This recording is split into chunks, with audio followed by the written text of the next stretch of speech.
அல்ஹம்துலில்லாஹ் அஷ்ஹது அல்லா இலாஹா இல்லல்லாஹ் வஹ்தஹு லா ஷரீக் லஹு. வணக்கத்துக்குரியவர் அல்லாஹ் ஒருவரே, அவரை தவிர வேறு தெய்வம் இல்லை. இன்ஷா அல்லாஹ் இன்னைக்கு நம்ம பார்க்க போகிறது சப்ஜெக்டு லா அல்லக்கும். குரானில் அல்லாஹ் நிறையா வசனத்தில் வந்து லா அல்லக்கும் அப்படின்னு சொல்லி சில விஷயங்களை சொல்கிறாங்க. குரானில் நிறைய இடத்துல அது இருக்குது. அதை பற்றி நம்ம பார்ப்போம். இது எப்படின்னா, லா அல்லக்கும்னா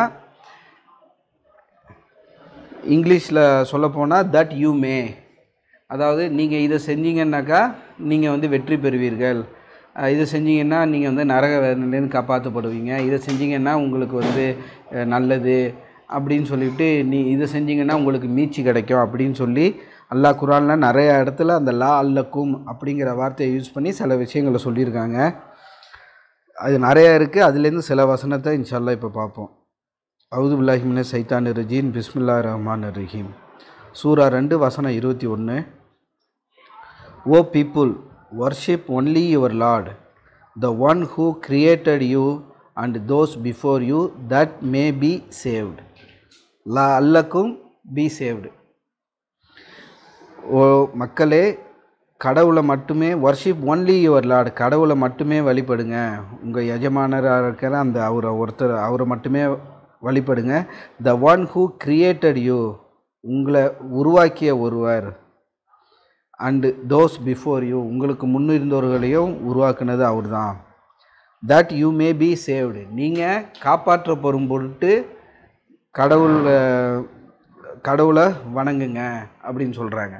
நம்மளுக்கு இது வந்து நம்மளுக்கு பேசிக், நம்ம சப்மிஷனில் நம்ம பேசிக் இது நம்மளுக்கு எல்லாருக்கும் தெரிஞ்சது என்னென்னா, நம்ம பாவம் செஞ்சுட்டு இந்த பூமிக்கு வந்தோம். நம்ம இந்த பூமியில் ஒரு சோதனை களமாக அல்லாஹ் நம்மளுக்கு அமைச்சு கொடுத்துருக்காங்க.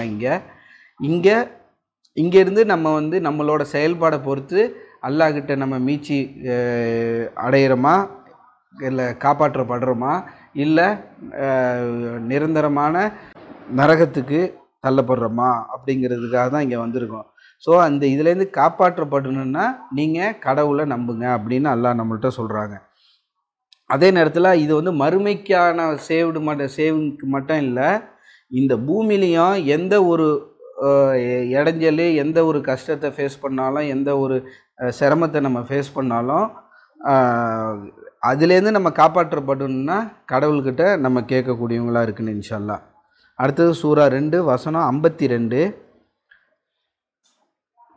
Still we pardoned you thereafter that you may be appreciative. இது வந்து இந்த வசனத்தில் வந்து இதுக்கு முன்னாடி வந்து அது மூசா நபியோட ஸ்டோரியில் வரும்.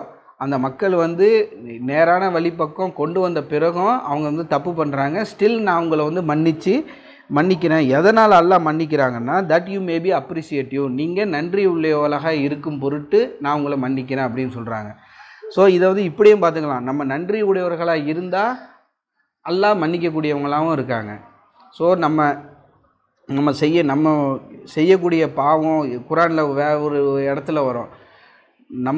இந்த பூமியில் நம்ம வந்து அல்லாஹ்ட்ட சில விஷயங்களை கேட்டு துவா கேட்குறோம்ல, அந்த அளவுக்கு ஃபாஸ்ட்டாக நம்மளுக்கு கிடைக்கணும்னு நம்ம துவா கேட்குறோம். அதே மாதிரியே நம்மளோட பனிஷ்மெண்ட்ஸையும் அல்லாஹ் கொடுக்கணும்னு நினச்சிருந்தா நீங்கள் யாருமே இருக்க முடியாது. ஏன்னா அந்த அளவுக்கு நம்ம பாவம் செஞ்சுக்கிட்டே இருக்கோம். டெய்லி நம்ம வந்து தவறு செஞ்சுக்கிட்டே இருக்கோம், தப்பு பண்ணிக்கிட்டே இருக்கோம். அந்த மாதிரி அல்லாஹ் வந்து பனிஷ்மெண்ட்டை வந்து ஆன் த ஸ்பாட்டு எல்லாருக்கும் கொடுக்கணுன்னாக்க யாருமே நம்ம வந்து இருக்க முடியாது. ஸோ இது வந்து அல்லாஹ் நம்மளுக்கு பல பாவங்களை அல்லாஹ் நம்மளுக்கு மன்னிச்சிக்கிட்டும் இருக்காங்க. ஏன்னா அல்லாஹ் வந்து மிக்க கருணையாளர், அது அல்லாஹோட தன்மையாக இருக்குது. ஸோ இந்த அல்லாஹ் மன்னிக்கிறதோட ரீசன் என்னென்னா, நீங்கள் நன்றி உள்ளவர்களாக இருக்கும் பொருட்டு, தட் யூ மே பி அப்ரிசியேட்டிவ், நன்றி உடையவர்களாக இருக்குனுங்கிறது இந்த வசனத்துலேயே நம்மளுக்கு தெரியுது. அடுத்தது சூரா 2 வசனம் 53. Recall that we gave Moses scripture and the statute book that you may be guided. நினைவு கூறுங்க, மூசா நபிக்கு வந்து இந்த வேதத்தை கொடுத்ததை பற்றி அல்லாஹ் சொல்கிறாங்க. அதுக்கு கடைசியில் என்ன வருதுன்னா, that you may be guided, நீங்கள் நேர்வழி அடையும் பொருட்டு நான் உங்களுக்கு அந்த வேதத்தை கொடுத்தேன் அப்படின்னு அல்லாஹ் சொல்கிறாங்க. ஸோ நம்மளுக்கு அல்லாஹ் கொடுத்த வேதம் இந்த குரானு. நம்ம நேர்வழி அடையணும்னா இந்த குரானில் மட்டும்தான் இருக்குது அப்படிங்கிறத நம்ம இதுலேருந்து புரிஞ்சிக்கலாம். ஸோ நம்ம நேர்வழி அடையணும்னா நம்ம குரானில் அல்லாஹ் என்ன சொல்லியிருக்காங்க, எதை எதை தடுத்துருக்காங்க, எதை அலோவ் பண்ணுறாங்க, எதை வந்து செய்யின்னு என்கரேஜ் பண்ணுறாங்க. ஸோ இந்த மாதிரியான விஷயங்கள்லாம் நம்ம புரிஞ்சுக்கிட்டு நம்ம இன்ஷா அல்லாஹ் வாழ்க்கையில் நம்ம அப்ளை பண்ணுவோம். அடுத்தது அதே சூரா 2 வசனம் 56, we then revived you after you had died that you may be appreciative. இதுவும் இந்த அந்த மக்கள் வந்து தவறு இழுத்தோன்னா அவங்கள வந்து மரணத்தில் ஆழ்த்துறாங்க. அந்த யூத சமூக மக்களை மூசா நபி ஸ்டோரியில் வர்றது தான். திருப்பி அல்லாஹ் அவங்களுக்கு உயிர் கொடுத்து எழுப்புறாங்க. That you may be appreciative, நீங்கள் நன்றியுடையவர்களாக இருக்கும் பொருட்டு அப்படின்னு சொல்கிறாங்க. அப்புறம் சூரா 2:63, we made a covenant with you and we raised Mount Sinai above you. You shall uphold what we have given you strongly and remember its contents that you may be saved. நீங்கள் காப்பாற்றம் பெறும் பொருட்டு, அதாவது நான் உங்களுக்கு கொடுத்த அந்த வேதத்தில் கொடுத்த அதில் சொல்லப்பட்ட விஷயங்களை புரிஞ்சு நடந்துக்கங்க, that you may be saved அப்படின்னு சொல்கிறாங்க. ஸோ நம்மளுக்கு கொடுத்த குரான்லேயும் நம்ம இதுக்கு முன்னாடி அர்த்தம் தெரியாமல் என்ன அரபி மொழியில் என்ன இருக்குதுன்னு தெரியாமல் வெறும் அரபியில் ஓதிக்கிட்டு நம்ம நேர்வழி நினச்சிக்கிட்டு இருந்தோம்.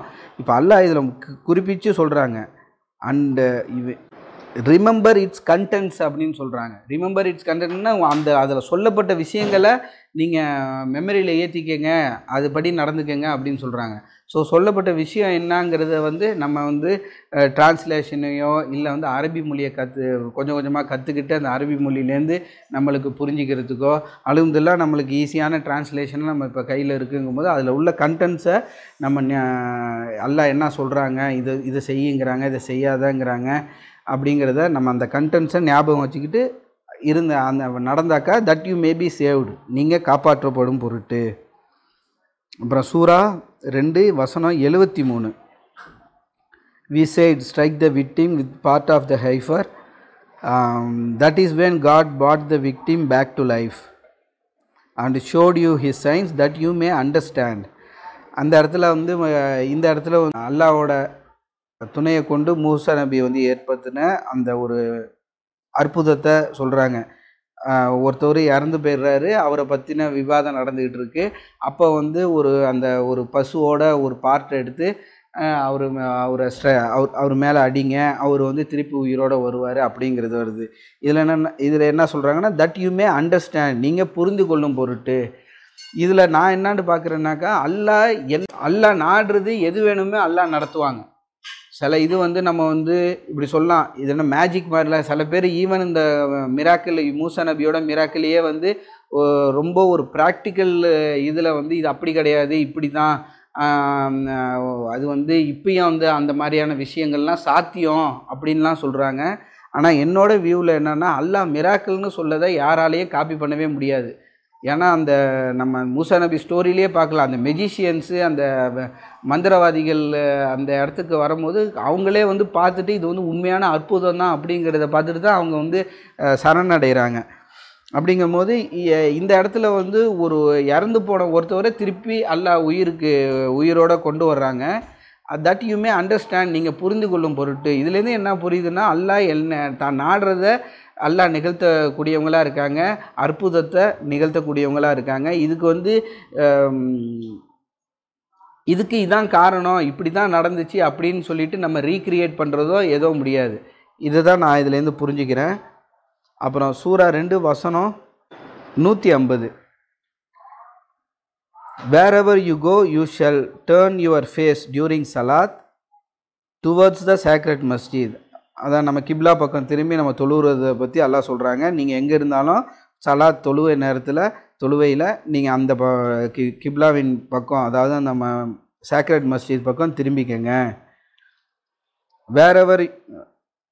wherever you might be you shall turn your faces during salat towards it. எங்கே இருந்தாலும் நீங்கள் அந்த பக்கம் திரும்பிக்கங்க. thus the people will have no arguments against you except the transgressors among them. Do not fear them and fear me instead. I will then perfect my blessings upon you that you may be guided. இதில் என்னென்னா, இந்த sacred மஸ்ஜித், இந்த புனித பள்ளியின் பக்கம் நீங்கள் திரும்பிக்கங்க. தொழுகிற நேரத்தில் எல்லாருமே அதை ஃபோக்கஸ் பண்ணுங்கள், அதை ஃபோக்கல் பாயிண்ட்டாக வச்சு அதை நோக்கி தொழுவுங்க. thus the people will have no argument against you. அந்த காலத்தில் வந்து முகமது நபி காலத்தில் ஏதோ இது எதுக்கு அதை அந்த பள்ளியை மட்டும் நோக்கி எதுக்கு தொழுவுன்னு, அந்த மக்காவை மட்டும் எதுக்கு நோக்கி தொழுவுன்னு வேறு டைரெக்ஷனில் தொழுகிறதுக்கு அந்த மாதிரி ஏதோ ஆர்கியூமெண்ட் வந்திருக்கு. அதுக்கு தான் அல்லாஹ் சொல்கிறாங்க. இந்த இடத்துல என்னென்னா முக்கியமாக அல்லாஹ் முகமது நபிக்கு அந்த நேரத்தில் சொன்ன advice, do not fear them and fear me instead. நம்மளுக்கு எந்த எதிர்ப்பு எது வந்தாலும் அந்த எதிர்ப்பை கண்டு நம்ம பயப்படக்கூடாது, அல்லாஹ்க்கு மட்டுமே தான் நம்ம பயப்படணும். பயங்கிறது வந்து அல்லாஹ்வை தவிர மற்றது எதுக்கு நம்ம பயந்தாலும் அது சைத்தானோட தூண்டுதல் தான். இப்போ வந்து நம்மளுக்கு வாழ்வாதாரம் கம்மியாயிடுச்சே அப்படின்னு சொல்லிட்டு ஒரு பயம் வந்தால் கூட அதெல்லாம் வந்து சைத்தான்ட்டேருந்து வர்றது தான். நம்மளுக்கு எப்போல்லாம் நம்மளுக்கு தேவை இருக்கோ அல்லாஹ்கிட்ட நம்ம ஓப்பனாக கேட்கலாம். எது வேணுமோ அல்லாஹ் வந்து கேட்க சொல்கிறாங்க. அல்லாஹ்ட்ட நம்ம ஓப்பனாக கேட்கும் போது அல்லாஹ்க்கு மட்டுமே பயந்து அல்லாஹ்க்கு மட்டுமே சரணடைஞ்சு நம்ம முழுமையாக கேட்கும் போது அல்லாஹ் அதை வந்து கேட்கக்கூடியவங்களாக இருக்காங்க, நம்மளுக்கு கொடுக்கக்கூடியவங்களாக இருக்காங்க. இந்த இடத்துல அல்லாஹ் சொல்கிறாங்க, do not fear them and fear me instead. அல்லாஹ்க்கு மட்டுமே எனக்கு மட்டுமே பயப்படுங்க அப்படின்னு சொல்லிட்டு, I will then perfect my blessings upon you. நான் உங்களுக்கு மேல் புரிஞ்ச அருளை வந்து நான் பெர்ஃபெக்ட் பண்ணுவேன், சரி பண்ணுறேன், சரியாக உங்களுக்கு கொடுக்குறேன். அடுத்தது that you may be guided, நீங்கள் நேர்வழி அடையும் பொருட்டு. அப்புறம் சூரா 2 வசனம் 179, equivalence is the life saving law for you O you who possess intelligence that you may be righteous. நேரான சமநீதி அப்படிங்கிறத வந்து உங்களுக்கு அல்லாஹ் வந்து உங்களுக்கு ஒரு சட்டமாக கொடுத்துருக்காங்க. ஓ யூ ஹூ பொசஸ் இன்டெலிஜென்ஸ், அறிவுடைய மக்களே, that you may be righteous, நீங்கள்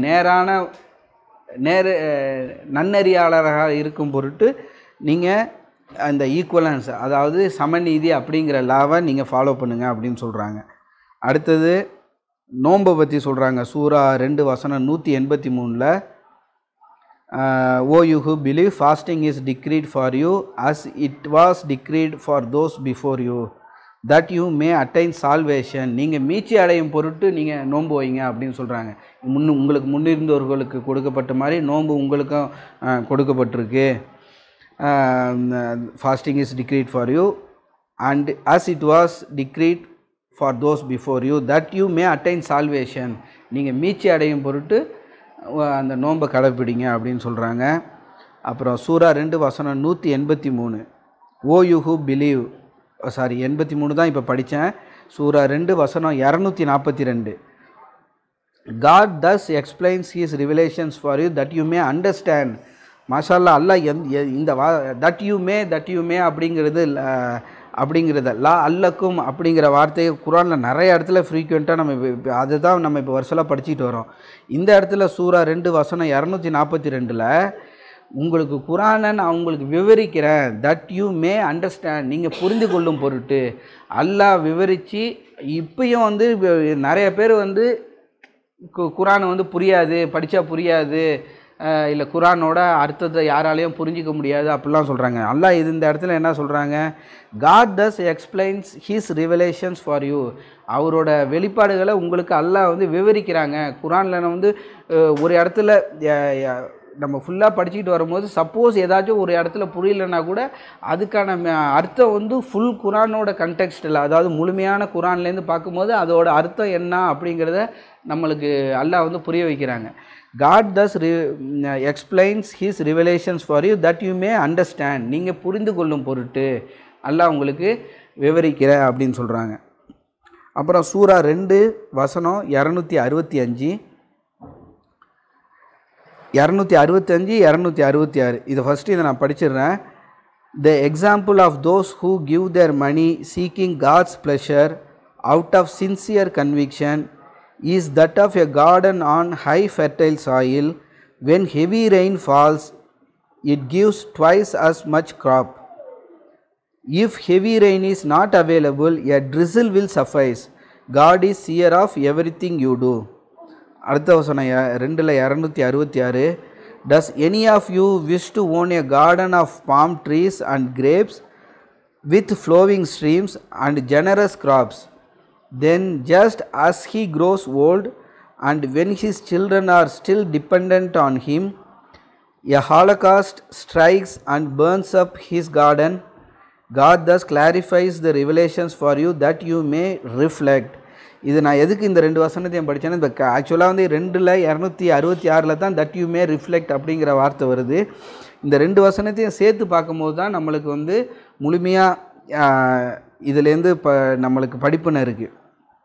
ஃபஸ்ட்டு அல்லாஹ் என்ன சொல்கிறாங்க, கடவுளோட பொருத்தத்தை நாடி தர்மம் செஞ்சு, அதாவது முழு மனதோட சின்சியர் கன்விக்ஷனோட முழு உறுதிப்பாடோட அந்த தர்மம் செய்கிறவங்களோட உதாரணம் எப்படின்னா, a garden on high fertile soil, நல்ல ஒரு நிலத்தில் இருக்கிற ஒரு தோட்டம் மாதிரி.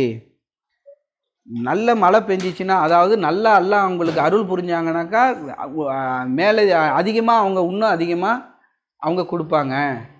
அதே நேரத்தில் அந்த அந்த அந்த நிலமும் வந்து அல்லாஹ் நம்மளுக்கு நல்ல மழை பெய்யும் போது twice as much crops, double மடங்காக அதோட விளைச்சல் இருக்குது.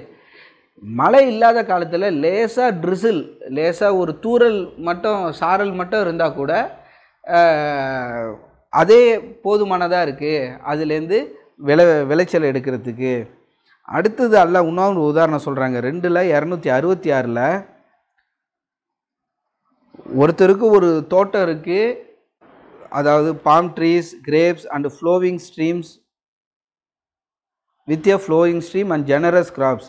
ஒரு தோட்டம் இது பனை மரம், திராட்சை எல்லாமே இருக்குது, ஒரு நீரோட ஓடுது, அங்கே வந்து நல்ல கிராப்ஸ் விளைச்சல் இருக்குது. இப்படி இருந்துக்கிட்டு இருக்கும்போது இன்னமும் அவங்களோட பிள்ளைகள் அவங்கள டிபெண்ட்டாக இருக்காங்க அப்படின்னு அந்த சுச்சுவேஷனில் இருக்கும்போது அல்லாஹ் வந்து எல்லாத்தையும் தொடச்சி எடுத்துட்டாங்கன்னா என்ன ஆகும்? இப்போ அதாவது அந்த அளவுக்கு உங்களுக்கு செல்வம் வளம் எல்லாமே உங்கள் கையில் இருக்கும் போதே நீங்கள் தர்மம் பண்ணுங்க அப்படிங்கிறது தான் நான் இந்த வசனத்துலேருந்து புரிஞ்சுக்கிறேன். மொதல் வசனம் வந்து ஈவன் நம்மளுக்கு வந்து நம்ம கஷ்ட காலத்துலேயும் தர்மம் பண்ணுறவங்களை பற்றி அல்லாஹ் சொல்கிறாங்களா, அந்த மாதிரியானது தான் 2:265 சொல்கிறாங்க.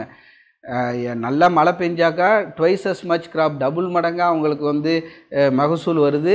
ஈவன் ட்ரை சீசனில் லேசான ஒரு சாரல் இருந்தால் கூட அவங்களுக்கு விளைச்சல் வருது அப்படிங்கிறாங்க. அவங்களுக்கு அல்லாஹ் வந்து கொடுக்குறாங்க, அதுலேருந்து அவங்க வெளியில் கொடுக்குறாங்க தர்மத்துக்கு. அடுத்தது 2:266 ஒருத்தருக்கு எல்லா வளமும் இருக்குது, ஒரு தோட்டம் இருக்குது, அதில் வந்து நீரோட ஓடுது, கிராப்ஸ் இருக்குது, பாம் ட்ரீஸ் இருக்குது, கிரேப்ஸ் இருக்குது, எல்லாமே வந்து விளைச்சல் இருக்குது.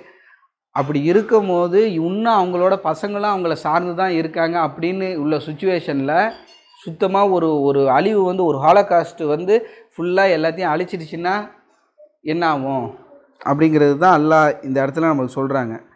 God thus clarifies the revelations for you that you may reflect. இதுதான் கடைசியில் அல்லாஹ் சொல்லி இதை தான் முடிக்கிறாங்க. இது இப்படி கடவுள் உங்களுக்கு அவரோட வெளிப்பாடை விவரிக்கிறாங்க, கிளாரிஃபை பண்ணுறாங்க. தட் யூ மே ரிஃப்ளெக்ட், இதுலேயும் இந்த ரிஃப்ளெக்ட்டுங்கிற வார்த்தையை அல்லாஹ் யூஸ் பண்ணுறாங்க. ரிஃப்ளெக்ட்னா ஒரு ஒளி ஒரு சைடு இருக்கும், அதை வந்து அது உள்ளே வாங்கிக்காமல் ரிஃப்ளெக்ட் பண்ணுது. ஃபார் எக்ஸாம்பிள் வந்து நம்ம நிலாவை சொல்லலாம். நிலா வந்து தானாக வெளிச்சத்தை கொடுக்கல, சூரியனோட வெளிச்சத்தை ரிஃப்ளெக்ட் பண்ணுது. அதேமாரி அல்லாஹ் நம்மளுக்கு கொடுத்ததை நம்ம தேவைக்காக வச்சுக்கிட்டு அதை நம்ம ஒரு reflect that you May reflect, இது வந்து இந்த வசனத்துலேருந்து நம்ம ரிஃப்ளெக்ட் அதாவது அறிஞ்சிக்கலாம். இன்னொரு வகையில் பார்த்தாக்கா அல்லாஹ் நம்மளுக்கு கொடுத்தது எப்படி நிலா வந்து அதோட வெளிச்சத்தை சூரியனோட வெளிச்சத்தை நம்மளுக்கு பூமிக்கு ரிஃப்ளெக்ட் பண்ணுதோ, அதேமாரி நம்மளுக்கு அல்லாஹ் கொடுக்கறதுலேருந்தும் நம்மளும் அந்த மாதிரி நம்ம தேவைக்கும் வச்சுக்கிட்டு நீங்கள் ரிஃப்ளெக்ட் அடையும் பொருட்டுன்னு தான் அல்லாஹ் சொல்கிறாங்க. ஸோ இன்ஷால்லாஹ் தொடர்ந்து பார்ப்போம், பாவ மன்னிப்பு கேட்போம். தூபிலல்லாஹ். அல்ஹம்துலில்லாஹ், அஷ்ஹது அல்லா இலாஹா இல்லல்லாஹ் வஹ்தஹு லா ஷரீக் லஹு. வணக்கத்துக்குரியவர் அல்லாஹ் ஒருவரே, அவரை தவிர வேறு தெய்வம் இல்லை. இன்னும் நிறையா வசனம் இருக்குது, இப்போ கொஞ்சம் சுருக்கி நம்ம பார்த்துருவோம் இன்ஷால்லாஹ். சூரா 3 வசனம் 103, அதில் முடியும் போது அல்லாஹ் என்ன சொல்கிறாங்கன்னா, that you may be guided, நீங்கள் நேர்வழி அடையும் பொருட்டு அப்படின்னு சொல்லி முடிக்கிறாங்க. அது என்னன்னா, you shall hold fast to the rope of God, கடவுளோட அந்த பிடிமானத்தை விட்றாதீங்க அப்படிங்கிறது தான் அல்லாஹ் இந்த இடத்துல சொல்கிறாங்க. எந்த ஒரு கஷ்ட காலம் வந்தாலும், எந்த ஒரு சிரமம் வந்தாலும், அந்த கடவுள், அந்த நம்பிக்கை அப்படிங்கிறத வந்து கடவுள் மேலே உள்ள நம்பிக்கையை விட்றாதீங்க. ரொம்ப ஸ்ட்ராங்காக பிடிச்சிக்கங்க, அந்த பிடிமானத்தை விட்றாதீங்க. And do not be divided. நீங்கள் பிரிஞ்சிடாதீங்க. ஒரு குழுவாக இருந்து செயல்படும்.